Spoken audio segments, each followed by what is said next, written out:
Welcome to Washington Today on C-SPAN Radio for Friday, January 20th, 2023. Abortion opponents gathering for the annual March for Life in Washington, D.C.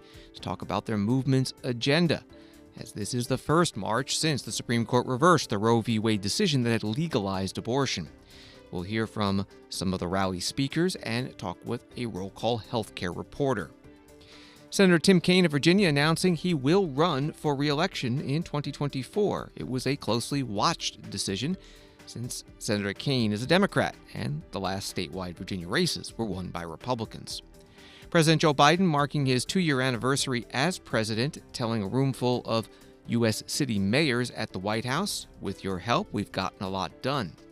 The International Monetary Fund managing director speaking to the World Economic Forum saying the global economic situation is less bad than we feared a couple of months ago, but that does not mean good. And no decision yet from Germany on supplying Ukraine with its modern battle tanks in the war with Russia. We'll hear from the U.S. Defense Secretary Lloyd Austin, who's meeting in Germany with other defense ministers of all the countries supporting Ukraine. And we begin with abortion opponents rallying on the National Mall in Washington, D.C. for the 50th annual March for Life, the first such rally since the Supreme Court last June in the Dobbs decision overturned the 1973 Roe v. Wade decision that had made abortion a constitutional right. Annual March for Life has taken place to mark the Roe v. Wade decision. Jeannie Mancini, March for Life Education and Defense Fund president, opening today's march by explaining why, with Roe v. Wade no longer the law of the land, the marches will continue. 2023 March for Life theme is Next Steps, marching into a post-Roe America. Leading up to today, we were asked frequently, will we still march? Let me ask you all, what do you think about that question? Should we still march? I'm sorry, I didn't hear some of you in the back. Let me ask you again. Should we still march? Friends, over the course of the past 50 years, the March for Life has become the largest human rights demonstration worldwide. And while the march began as a response to Roe, we don't end as a response to Roe being overturned. Why? Because we're not yet done. Let me say that again. We are not yet done. While this year marks our most significant victory, the human rights abuse of abortion is far from over. Sadly, this year alone in the United States, there will be well over 700,000 abortions. And we know that in every abortion, one life is taken and at least one life is wounded. And so we will continue to march. We will continue to march until the human rights abuse of abortion is a thing of the past. We will march until abortion is unthinkable. Jeannie Mancini, March for Life Education and Defense Fund president at today's rally on the National Mall in Washington, D.C. Several members of Congress also there, including the House Majority Leader Steve Scalise, Republican from Louisiana, who talked about what he sees as the federal role in regulating abortion now that the Supreme Court has done away with the constitutional right. This has been a battle for decades in the United States, and the left will have you believe that all young people are just here to support the abortion industry. You are showing us and giving us hope that the young people of America support life, defend life, are here to march for life. Because when you're in a battle, it's important to keep your focus on what the mission is, but every step of the way, it's also critical that we celebrate victories along the way. And boy, did we get a huge victory just a few months ago when Roe was overturned. But as you all know, that's only the end of the first phase of this battle. The next phase now begins, and that's what this year's march is all about. The next steps in a post-Roe era. And we in Congress, and how about my colleagues here? Chris Smith, all my colleagues behind me, who defend life. Just think about this. Just a few months ago, when Nancy Pelosi was Speaker of the House, I'm not sure if she accepted the invitation to come speak. We brought a bill, what's Ann Wagner's bill called the Born Alive Act, a bill that says if a baby is born alive outside the womb, you cannot murder that baby and call it abortion. Do you know? And why do you march? Why do you get involved in elections? Why do you support people who are pro-life?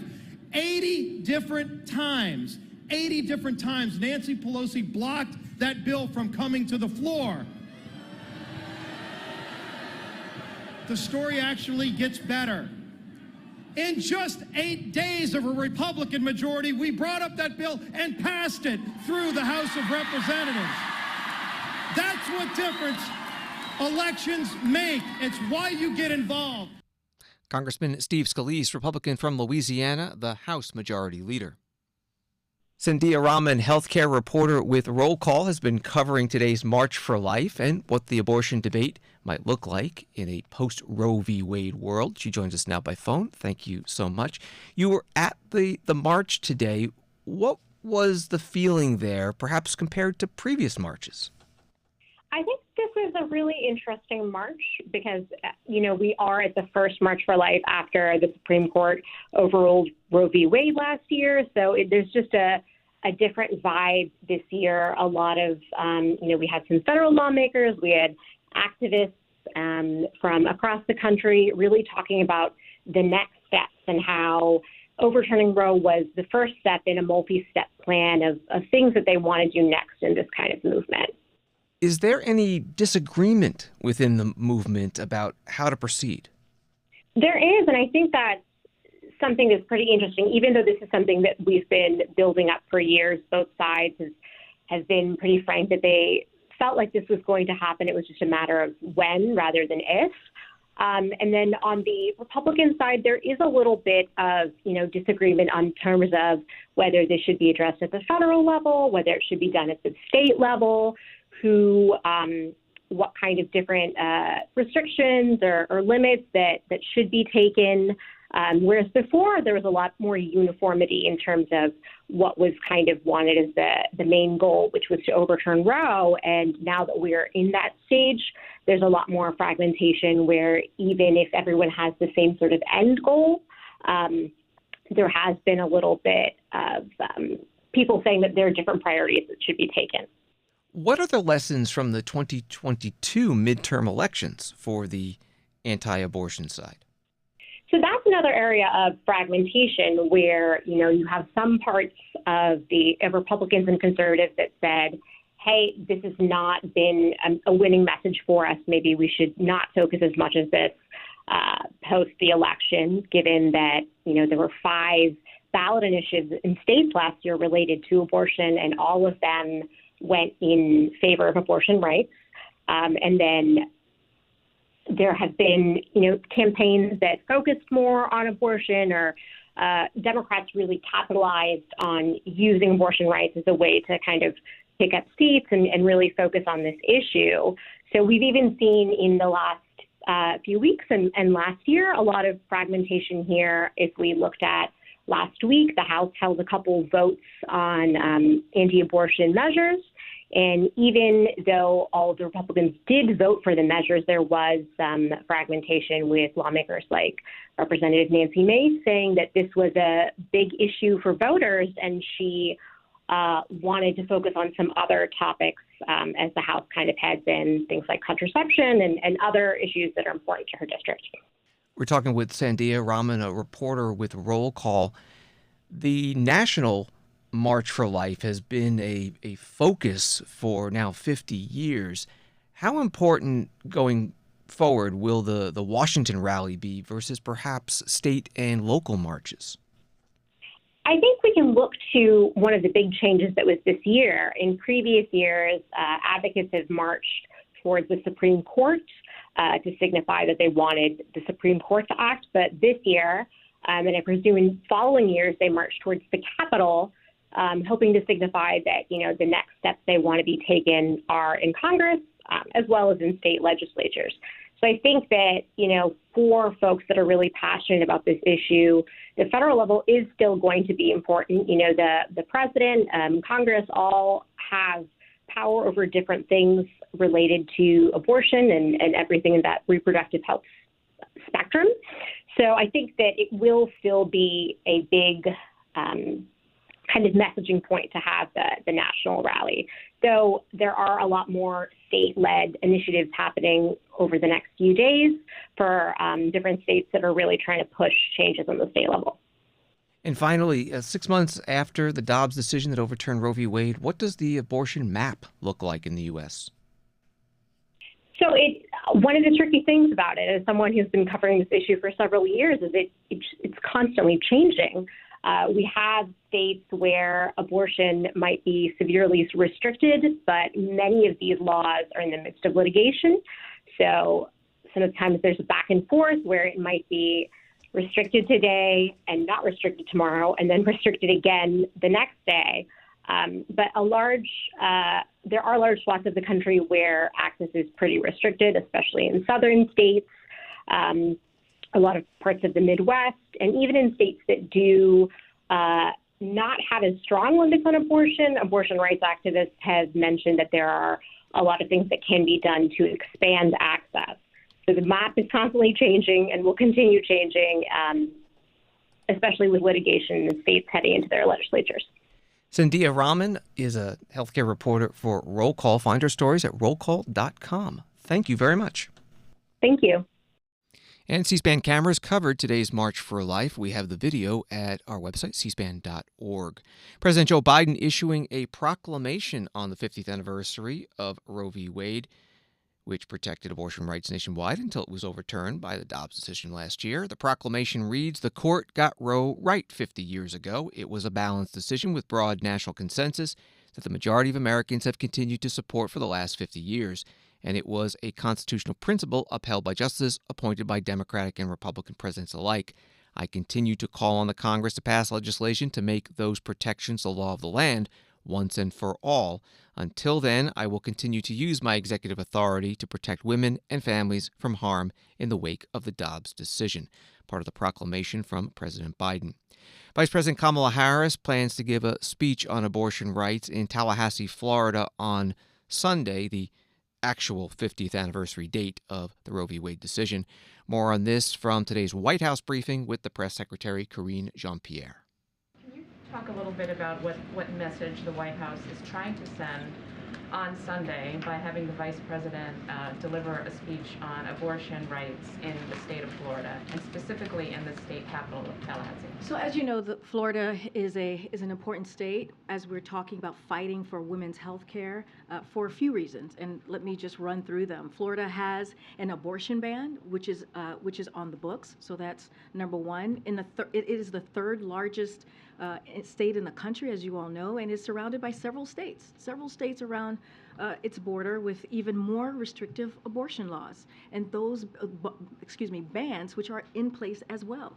And because Florida's ban is less stringent than in the neighboring states, the state has increasingly become a place where women can go to access care there. Yet right now the state is considering an even more extreme ban on the books, which would be devastating not just for Florida women, but if you think about, again, the southern region, if you think about the states that Florida borders. And so it is important in this moment that we are currently in. And also, it was the first state that the Vice President visited after the devastating situation that we received just a couple months ago. And so again, this is something that after the Dobbs decision, so she felt it would be a good state for the 50th anniversary, which would have been the 50th anniversary of Roe v. Wade. White House Press Secretary Karine Jean-Pierre with reporters in the White House briefing room. Senator Tim Kaine, Democrat from Virginia, making an announcement today that he's going to run for re-election in 2024. Associated Press writing that this comes after Senator Kaine raised speculation about an impending retirement when he told the Richmond Times-Dispatch earlier this month that he had not yet decided whether to seek a third term. And also from this article, his plans to run will likely ease Democratic worries about holding onto the seat in a state now led by Republican Governor Glenn Youngkin. Senator Kaine spoke to reporters in Richmond, Virginia. I have been really grappling with what to do with respect to my time in the Senate, and I'm very happy to announce that I'm going to run for a third term in the Senate.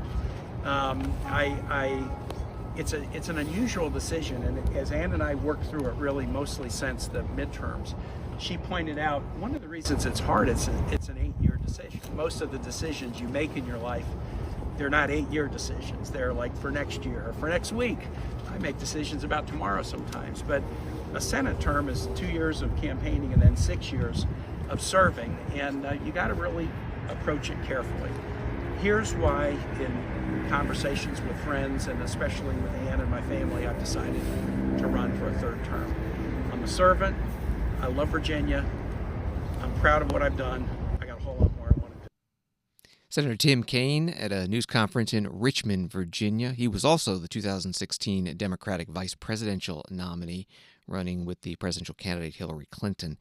Washington Post reports Senator Kaine will be seeking re-election under a decidedly different environment than his last race, when a Democrat was in the executive mansion and his opponent, Corey Stewart, turned off moderate Virginians with hard right positions and staunch support for Confederate statues. Senator Kaine won by 16 points. He won by 6 in 2012 against former Virginia Governor and Senator George Allen. That reporting from Washington Post. Today, President Biden welcoming city mayors from across the United States, both Democrats and Republicans. They're in Washington for the U.S. Conference of Mayors winter meeting. Today is also the 2nd anniversary of President Biden taking office.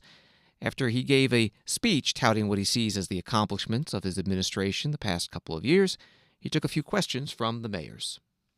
We'll start with Mayor Tashara Jones from St. Louis, Missouri. Good afternoon, Mr. President. Mayor, how are you? Great. Thanks to the bipartisan infrastructure law and the CHIPS and Science Act, we're seeing jobs return to our cities, and we're preparing our citizens for the many opportunities to come. What can we as mayors do to help you further your agenda of shoring up our national security and bring more high-quality jobs to America's cities? I think 2 things. One, be realistic and don't confuse the national debt with debt reduction on a yearly basis. The debt we're paying on, and we're going to have a little discussion about that with the new majority leader of the House, has accumulated over 200 years. Over 200 years. Not a joke. That's how long. That's what the national debt is. It's over, $31 trillion, but it's over 200 years, and 1/4 of that debt. 1/4 of that was accumulated in the 4 years of my predecessor. 1/4 of it. So what we've actually done, Mayor, we've actually cut the deficit on a yearly basis. In the first year, because of what I'm not being solicited, because of what you all did, $350 billion. And this year, we cut that deficit on a yearly basis by over $1 trillion. So it's over $1 trillion, roughly $400 billion we've cut the deficit. The yearly deficit, year to year. We got to focus on making sure we do not accumulate more debt on the historic 200 years and gradually continue to reduce it. One of the things that we've done is the budget we're going to be introducing, you're all going to see, is expected to reduce the debt another $1 trillion this next year by spending less than we bring in. Now, the big debate, I'll be honest with you, and I'm going to talk about in the State of the Union, is a fundamental disagreement on what we should do to cut. What do we cut? Well, it's not just cutting. What do you raise? What taxes do people pay? How do they pay their taxes? And do they pay it fairly? And so one of the things that's going to be a big issue in dealing with the national debt that could, if we don't meet our national debt and renege on the first time, we have a calamity that exceeds anything that's ever happened financially in the United States. And so one of the things that we're going to do is it's going to get down to a decision of whether do we, in fact, make sure that folks, do we cut Social Security to raise taxes on billionaires? There's 745 or 50 billionaires in America. Average tax rate they pay is 2%. I think you should be able to be a billionaire, but I think you should pay a little more than 2%. President Biden at the White House, part of his meeting today with mayors from around the country in Washington for their winter meeting, the U.S. Conference of Mayors. Wall Street today, the Dow up 330, NASDAQ up 288, S&P up 73. An article from CNBC, the global economic outlook is not as bad as feared a couple of months ago, but less bad doesn't quite mean good, according to the managing director of the International Monetary Fund. Kristalina Georgieva told a closing panel at the World Economic Forum in Davos, it was moderated by CNBC, they note, we have to be cautious. She said headline inflation was heading down and China's reopening was expected to boost global growth, with the IMF forecasting the economy will outpace global growth by 2.7% this year at 4.4%, after slipping below it for the first time in 4 decades last year. Here is some of her remarks. It is less bad than we feared a couple of months ago. But less bad doesn't quite yet mean good. Let me start from what has improved and why we have to be cautious. What has improved is inflation seems to have started leading in the right direction, in other words, down. Headline inflation in particular. What has improved is the prospect for China to boost growth. Let's remember last year, 22, China registered for a first time in 40 years lower growth rate than the global average. Never happened in 4 decades. Now, with the reopening of China, we expect growth this year to again exceed global average. We project 2.7% for the world. This may be corrected somewhat in a couple of days. For China, we project 4.4%. And what has changed in the positive is that we have seen demonstrably strength of labor markets translating into consumers spending and keeping the economy up. Why we should be cautious? Well, first, 2.7, if this is the growth we achieve, by far is not fabulous. This is the 3rd lowest growth rate in the last decades after the global financial crisis and COVID. It's not great. Second, we don't know quite yet how inflation would march downwards. What if the good news of China growing faster translates into oil and gas prices jumping up, putting pressure on inflation? And 3, the horrible war in Ukraine is a risk for primarily the people of Ukraine, but it is also a tremendous risk for confidence, especially in Europe. So, conclusion, be careful not to get on the other side of the spectrum from being too pessimistic to being too optimistic. Stay in the middle of realism that seems to serve the world well. Kristalina Georgieva, Managing Director of the IMF, the International Monetary Fund, at the World Economic Forum in Davos, Switzerland today. She called on forum attendees to fight what she called global economic fragmentation. She says that supply chains that are diversified and strengthened collaboratively and rationally, as she says, may cost the global GDP 0.2%.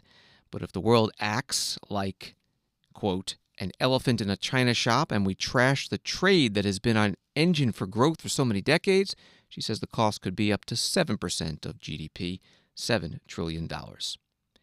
Washington Today continues in a moment. C-SPANshop.org is C-SPAN's online store. Browse through our latest collection of C-SPAN products, apparel, books, home decor, and accessories. There's something for every C-SPAN fan, and every purchase helps support our nonprofit operations. Shop now or anytime at cspanshop.org.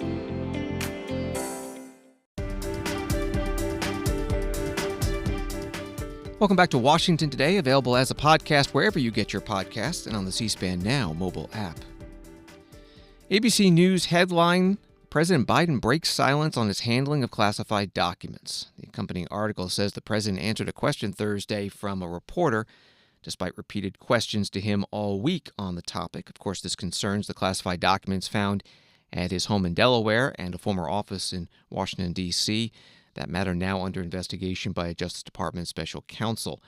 The question to the president Thursday in California was whether he regrets not telling the American people about some of the documents being discovered, as they were discovered before the November midterm elections. As we found a handful of documents were filed in the wrong place. We immediately turned them over to the archives of the Justice Department. We're fully cooperating and looking forward to getting this resolved quickly. I think you're going to find there's nothing there. I have no regrets. I'm following what the lawyers have told me they want me to do. It's exactly what we're doing. There's no there. Thank you. President Biden Thursday in California. White House Press Secretary Karine Jean-Pierre asked follow-up questions today. What does the president mean when he said no regrets? Because he's also said he takes very seriously the handling of classified documents. So I'm unclear what he means about no regrets. So I'm not going to comment further from what the president has said yesterday. I think he laid out his thoughts. He was asked about it. He laid out his thoughts of whatever question he was asked. I'm not going to get into specifics, or I'm not going to go beyond what the president has said. But I will reiterate from here and basically what he said to all of you many times at this point, that he does indeed take classified information and seriously. He does indeed take classified documents seriously. I'm just not going to go beyond that. I would refer you to the White House counsel's office for any specifics on the president's comments or how the process is moving forward. Can you just shed light on was he referring to sort of the rollout of the information, or about the timeline, or I'm just unclear about what he's not regretting. And Kelly O, I totally understand the question. I totally understand why you may want clarity here, but I'm going to be prudent. I'm going to be consistent here. I'm not going to comment on the ongoing process, the legal process from here. I will just let the president's words stand for itself. The White House Press Secretary Karine Jean-Pierre with reporters in the White House briefing room. Congress is not in session this week, but many members of Congress go to the cable TV shows talking about the issues of the day. A new member, Wesley Hunt, Republican from Texas, was on Fox News Thursday. I'm really looking forward to working with Congressman Jordan in the not-so-distant future to get to the answers that the American people want to see. And what we've seen from Joe Biden over the course of the past few years is a derelict of duty and his handling of classified information. But we didn't start this fire. The Democrats did. When they raided President Trump's home, and we all saw the images of the FBI sitting in front of his home, they are the ones that started this. My dad used to always tell me, it's all good and fun till the rabbit got the gun. And now that we are in charge of judiciary, I can assure you that we're going to get to the answers that the American people want for the mishandling of the classified information that we have seen from President Joe Biden. When is that going to happen? Hopefully as soon as possible. I believe we start meetings next week. I'm flying back to D.C. on Monday, and I can tell you that we are very excited to get to the bottom of what's happening at the border, what's happening with Hunter Biden, and what's happening with the handling of this classified documents from our current president. Congressman Wesley Hunt, Republican from Texas, on Fox News on Thursday. Washington Post has a story today. The Justice Department on Friday responded to the Republican-led House Judiciary Committee's sweeping inquiry into the agency, marking the department's first correspondence with Congressman Jim Jordan, Republican from Ohio, in his new role as chair of the panel. The letter sent by the Assistant Attorney General for the Office of Legislative Affairs attempts to strike a cooperative posture in response to Congressman Jordan's January 17th request covering a range of topics. But the initial correspondence marks the first back and forth in what has historically devolved into a fraught tete-a-tete between Congress and the Justice Department. That reporting from The Washington Post. Now to Ukraine. This from AP. Defense leaders meeting at a U.S. air base in Germany on Friday failed to resolve divisions over providing advanced battle tanks to Ukraine after more than 5 hours of discussions about sending more military aid to the embattled country in its war with Russia. The defense minister of Poland, which has pledged a company of 14 Leopard tanks on condition that other countries also supply them, said 15 countries that have the German-made Leopards discussed the issue, but no decisions were made. The AP article has this: Germany would need to consent for the tanks to be given to Ukraine, which is not a member of NATO. During a portion of the open meeting to the press, the Ukrainian President Volodymyr Zelensky spoke by video link, pleading for more weapons, including the tanks, without delay. The war started by Russia does not allow delays. And I can thank you hundreds of times, and it will be absolutely just and fair given all that we have already done. But hundreds of thank you are not hundreds of thanks. All of us can use thousands of words in discussions, but I cannot put words instead of guns that are needed against Russian artillery, or instead of the anti-aircraft missile that are needed to protect people from Russian airstrikes. And I am truly grateful to all of you for the weapons you have provided. Every unit helps to save our people from terror, but time remains a Russian weapon. We have to speed up. Time must become our common weapon, just like air defense and artillery, armored vehicles and tanks, which we are negotiating about with you, and which actually will make the victory. Ukrainian President Volodymyr Zelensky speaking remotely to the meeting in Germany of the Ukrainian Defense Contact Group, the 50 or so countries that have been aiding Ukraine. After the meeting, the closed portion, U.S. Defense Secretary Lloyd Austin and General Mark Milley, chair of the Joint Chiefs of Staff, held a news conference. Secretary Austin asked about Germany and the tanks. Next question will go to Idris Ali, Reuters. Mr. Secretary, over the past week, a number of European countries have publicly pleaded with Germany to allow the transfer of their tanks. You met with your German counterpart yesterday, and like you said today, they still have not made a decision. Are you disappointed in the German position? And how can Germany still be seen as a reliable ally, given what is widely perceived as them dragging their feet on something so simple? Thanks, Idris. First, let me say that this isn't really about one single platform. And so our goal, and I think we've been fairly successful at doing this and bringing together capability, is to provide the capability that Ukraine needs to be successful in the near term. And so you've heard us talk about 2 battalions of Bradley infantry fighting vehicles, very capable platform. 3 battalions or brigades worth of strikers. So you add that up, that's 2 brigades of combat power that the U.S. is providing, along with enablers and other things. So you look at Sweden providing a battalion of CV-90s, that's an armored personnel carrier. The Germans are providing mortars. The Poles are providing a battalion's worth of mechanized capability. You heard the chairman highlight 4 battalions of artillery, mechanized artillery that's being provided. So this is a very, very capable package, and they, if employed properly, it will enable them to be successful. Now we're going to ensure that we're doing everything necessary to ensure that they have the ability to employ it properly. You heard us talk about training, additional training that we're going to do. This is something that we haven't been able to do in the past. So, as we speak, troops are being linked up with Bradley infantry fighting vehicles, and they'll train for weeks, not only on just how to operate the vehicles, but also on how to properly set conditions for maneuver and then maneuver. And then, how to exploit opportunities, how to breach obstacles. So I think this will be a really, really capable package that we put together.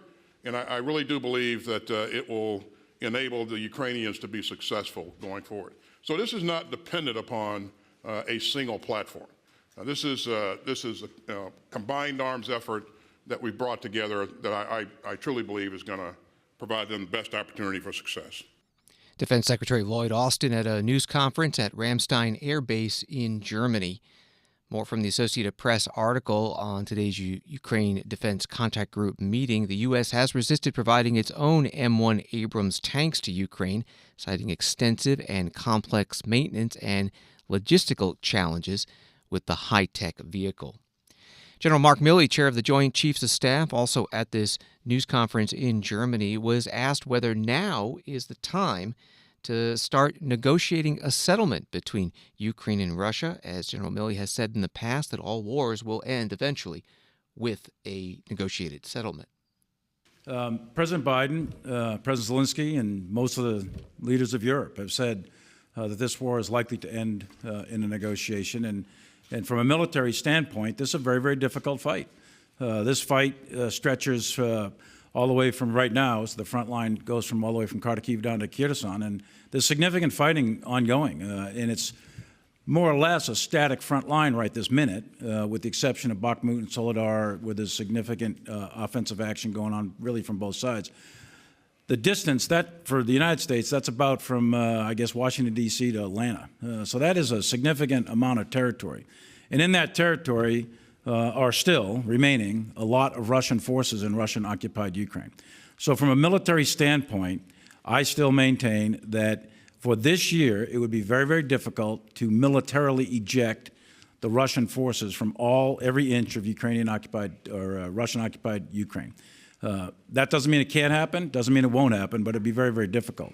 I think what can happen is a continued defense, stabilizing the front. I think it's possible to clearly do that. And I think it's, depending on the delivery and training of all of this equipment, I do think it's very, very possible for the Ukrainians to run a significant tactical or even operational level offensive operation to liberate as much Ukrainian territory as possible. And then we'll see where it goes. But I do think at the end of the day, this war, like many wars in the past, will end at some sort of negotiating table. And that'll be determined in terms of timing by the leaders of both countries, both Russia and Ukraine. President Putin could end this war today. He started it. It's his war of choice, and he could end it today because it's turning into an absolute catastrophe for Russia. Massive amounts of casualties, lots of other damage to the Russian military, et cetera. So he should and could end this war right now, right today.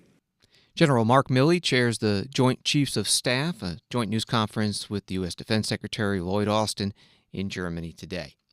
A CNN article has this: the U.S. Treasury Department will designate the Russian mercenary organization Wagner Group as a transnational criminal organization and will impose additional sanctions next week against the group and its support network across the world, the White House said on Friday. Along with the new sanctions, the U.S. has released newly declassified photos of Russian rail cars traveling from Russia to North Korea and back in November, in what the U.S. believes was the initial delivery of infantry rockets and missiles for use by the Wagner Group in Ukraine. That from CNN. John Kirby is the National Security Council Coordinator for Strategic Communications. He was in the White House briefing room today. Today, we are announcing additional actions that we are taking to help Ukraine defend itself against Russian and Wagner forces. First, the Department of Treasury will be designating Wagner as a significant transnational criminal organization under Executive Order 13581 as amended. In coordination with this designation, we will also impose additional sanctions next week against Wagner and its support network across multiple continents. These actions recognize the transcontinental threat that Wagner poses, including through its ongoing pattern of serious criminal activity. With these actions, and there will be more to come, our message to any company that is considering providing support to Wagner is simply this: Wagner is a criminal organization that is committing widespread atrocities and human rights abuses, and we will work relentlessly to identify, disrupt, expose, and target those who are assisting Wagner.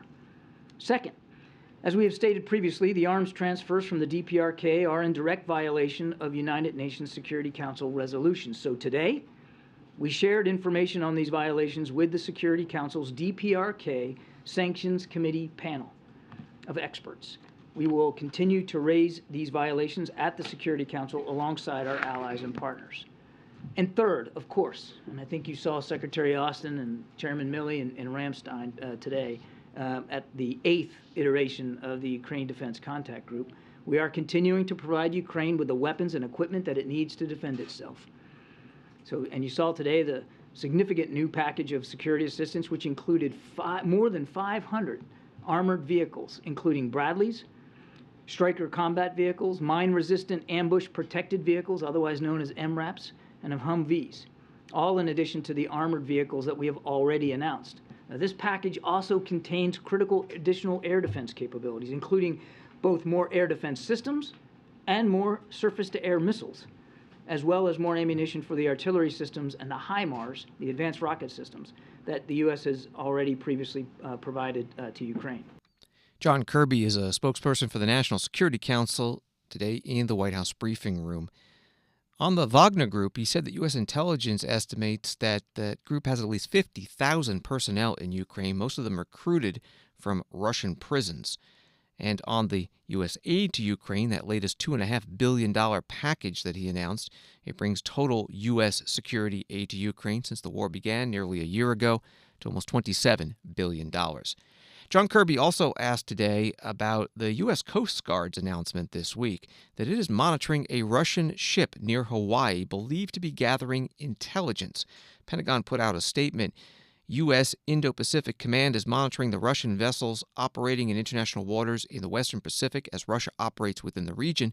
It's expected to do so in accordance with international law. Here's the question today to John Kirby. The Coast Guard yesterday off Hawaii said that they were keeping track of a Russian sort of spy ship, intelligence gathering ship. At what point does that concern you? At what point is that so unusual that we need to figure out exactly what they're doing? It's not unusual. I mean, obviously, we're mindful of it, and we're going to continue to monitor. I think you saw our commanders out in the Pacific talk about that. We'll obviously monitor that, but it is not completely atypical behavior for the Russians. And, you know, the fact that we see it, we talked about it, we know they're there, I think tells you that we take it seriously. Seriously, but not concerned. I didn't say that at all. I mean, of course we take it seriously. I mean, we understand that the Russians are going to try to collect intelligence through a variety of different means. That's not new. What I'm saying is it's not a completely new phenomenon. It's not something we haven't seen before, and we know how to treat it. We know how to deal with it. John Kirby, National Security Council Coordinator for Strategic Communications, today in the White House briefing room. Thanks for listening to Washington Today. Sign up for C-SPAN's evening newsletter word for word to get the stories Washington is talking about sent to your inbox every day. Subscribe at c-span.org/connect. Have a good night and weekend.